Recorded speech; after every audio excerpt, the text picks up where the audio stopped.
Hi everyone, it's me, Tim, and today I want to talk about using geometry to constrain dice rolls. First, before I get into that, because there's a history and there's a video, and let's do a thought experiment. Let's say you're making a new tabletop role playing game, and you just want to use six-sided dice, and let's say there's a skill that requires you to roll two six-sided dice for that skill, generating 2 to 12. But you want it to be more interesting than that. You want something special to happen if you roll 1, and you want something good to happen if you roll a 6. And then you want something special to happen if you roll a 1 and a 6. So, looking at that, you're like, well, wait a minute. I don't want double bads if I roll 2 1s, and I don't want double goods if I roll 2 6s. And the specials don't happen very frequently. A 1 and a 6 don't happen as often as I like. They're happening about as often as the goods and the bads, and you kind of want specials to be a little more often. Sorry, there's a dog playing back there. So what do? Now, you could do what I see a lot of tabletop and computer games do, which is you make a lot of new rules. You could treat double 1s and double 6s as a 1 and a 6. So that's just something the player has to know. Or you'll see a roll happen in a video game and then one of the numbers will change and you're like, why did that happen? Or you could say if you roll a double 1 or double 6, you have to re-roll one of those dice. Or maybe you have to re-roll both of them. And so again, it's a rule that the player just has to know for your tabletop game. Or they see it happening in the computer game. They see a double 1s roll and then they pop up and they roll again. And they're like, why did that happen? So just bear with me. You could fix this if the dice were just a little special. What if on one of the dice, the one that had the 1, you replace the 6 on the other side with another 1? And on the die that had the 6, you replace the 1 on the other side with another 6. So now you have a die that goes 1, 1, 2, 3, 4, 5, and another die that goes 2, 3, 4, 5, 6, 6. Guess what? With those dice, you are never going to roll 2 1s. And you're never going to roll 2 6s. And 1 and 6 are a little more common than they were on the other dice. You just solved it. No rules for the player to remember. No re-rolls. We basically used geometry to get exactly what we wanted without introducing any extra stuff. The player just rolls.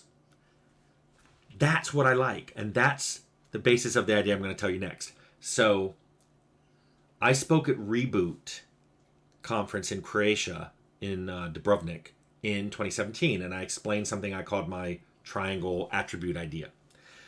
I'm going to throw a link to the video up. It is at 10 minutes, 25 seconds in.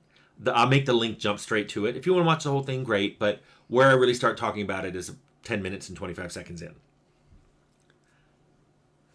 What I wanted to do and what gave me this idea was I wanted to make a game that was like Special in Fallout, that had rules like Special, but I didn't want to introduce a bunch of new rules. Also, I wanted to drop luck. I've said this in other places. If I was going to do luck today, I would do it as a perk with multiple levels you could buy rather than an attribute that somehow is part of your physical makeup. So what that does is if you drop luck, you immediately see that you're left with 3 physical and 3 mental attributes. You have strength, agility, and endurance. And on mental, you had charisma, intelligence, and perception. So I'm like, okay, what if we took those and put them on a triangle? So each one gets its own triangle. So the the physical triangle has in its corners S, A, and E, and the mental triangle has in its corners P, I, and C. Now that they're in triangles, you can use how the triangles are shaped to determine how good those attributes are. If the triangle is up, then that means the top one is really good and the two down here are okay. If it points down, the two up at the that are at the flat part on the top are good, and the one at the bottom is bad. So now you have a way for the player to spin these triangles that give you options for both of the physical and mental attributes independently, and there are no rules they have to remember. There's no rules like, oh, you're not allowed to have two really bad attributes, or like in D&D, the original AD&D, hey, if you rolled two attributes that were 5 or less, that's an unviable character. You have to throw them away. You just have to know that role. In fact, I'm not even sure it lists that role anyway. Where it comes up is you notice on the attribute charts it says, oh, you have a 5 or less, you have to be this class. And then if you roll 2 5s or lower, you're like, how do I be both of these classes? And somebody said, well, you're going to have to multi-class. It's like, well, there is no multi-class for assassin magic user. Just what I like about this. Oh, and by the way, you could even decide with those two triangles that one of them is the main triangle and the other one's secondary. So you could say I'm primarily physical, mentals are my secondary, or I'm primarily mental and physical are my secondary. And then you give a little bonus. So like the one that's above, you add a little bonus to each one of those 3 attributes, whether it's pointing up or down. You just give little bonuses to those because your main group is mental. Those are things you could change, and again, that just has to do with positioning and all that. And you could say, hey, this is how it works. Now, you may be going, why are you doing this? Why is this something that's interesting to you? And here's why.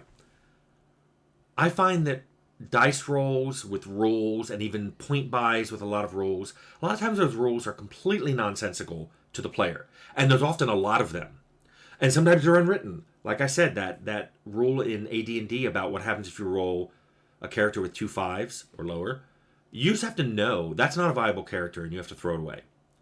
Sometimes those rules are unwritten, or they're a secondary effect of these other rules that say you have to be this class and you can be no other class. But sometimes if you're doing a skill point system, you notice it doesn't let you drop more than one attribute below 8 or 5, or it doesn't ever let you drop them that low. The only way to get them lower is if you take some kind of disadvantage or trait that makes those lower, which makes you question, well, what happens if 2 stats are really low, or 3? What happens if all 6 are low? Is that player even viable? And that's something the designer has to worry about. So they often put these constraints in so they either don't have to worry about it, or because they've discovered that those characters aren't viable. And to me, that feels like the hand of the designer reaching in and going, boom, that character conception you have, even though it's valid with the rules I gave you for point buy or for rolling dice, I'm going to add extra rules so you can't have that character.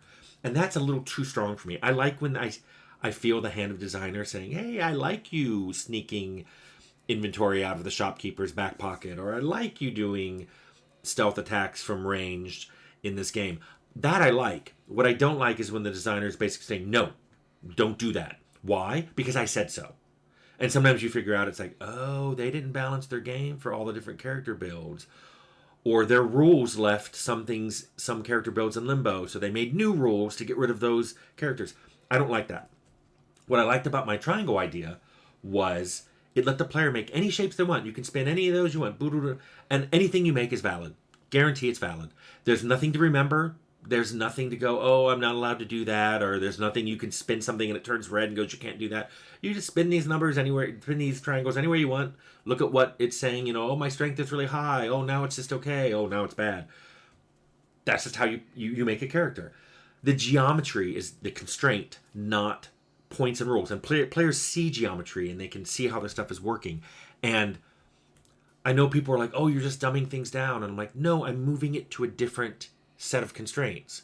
There are ways of presenting things to players that don't require them to remember a bunch of additional rules that seemingly have nothing to do with the, oh, you can increase an attribute at a certain cost and you can decrease it to get points back. Oh, but here's a bunch of extra rules you have to obey. So I tried to get this working on Outer Worlds. We actually got it working. We got it in and functional, but it didn't quite hit what we wanted. Some people who played the game felt like there were characters they couldn't make. Other people got confused at exactly what they were doing with it. Let me just say this. I think there's a good idea in there somewhere. The same way that I wanted flaws for decades in a game. And I couldn't figure out how to do it unless I did it the GURPS way, where you have to buy them all at the beginning. Or the way we did in Fallout and Arcanum, where we added flaws in with bonuses and we called them traits or backgrounds. I wanted a pure flaw. Took me a while to figure out how to do that. I did it in Outer Worlds. It's up to you whether you think it was successful, but I got it in a game. I think this, using geometry to constrain roles, whether it's for attributes or skills or whatever in a game, is a good idea. What I'm hoping is that there's someone out there smarter than me who will figure out a way to do this. Because I couldn't figure out a way of getting this in a game that made people happy. But I think there's a good idea in that space somewhere. So, again, it's basically using geometry, shapes, whatever you want to call it, to constrain what the player can do, rather than throw a random amount of points and some extra additional rules that seem nonsensical or just over-constraining. Rather than do that, I like the idea of using the geometry. I just couldn't pull it off. Maybe one of you can figure it out. So, let me know if you do.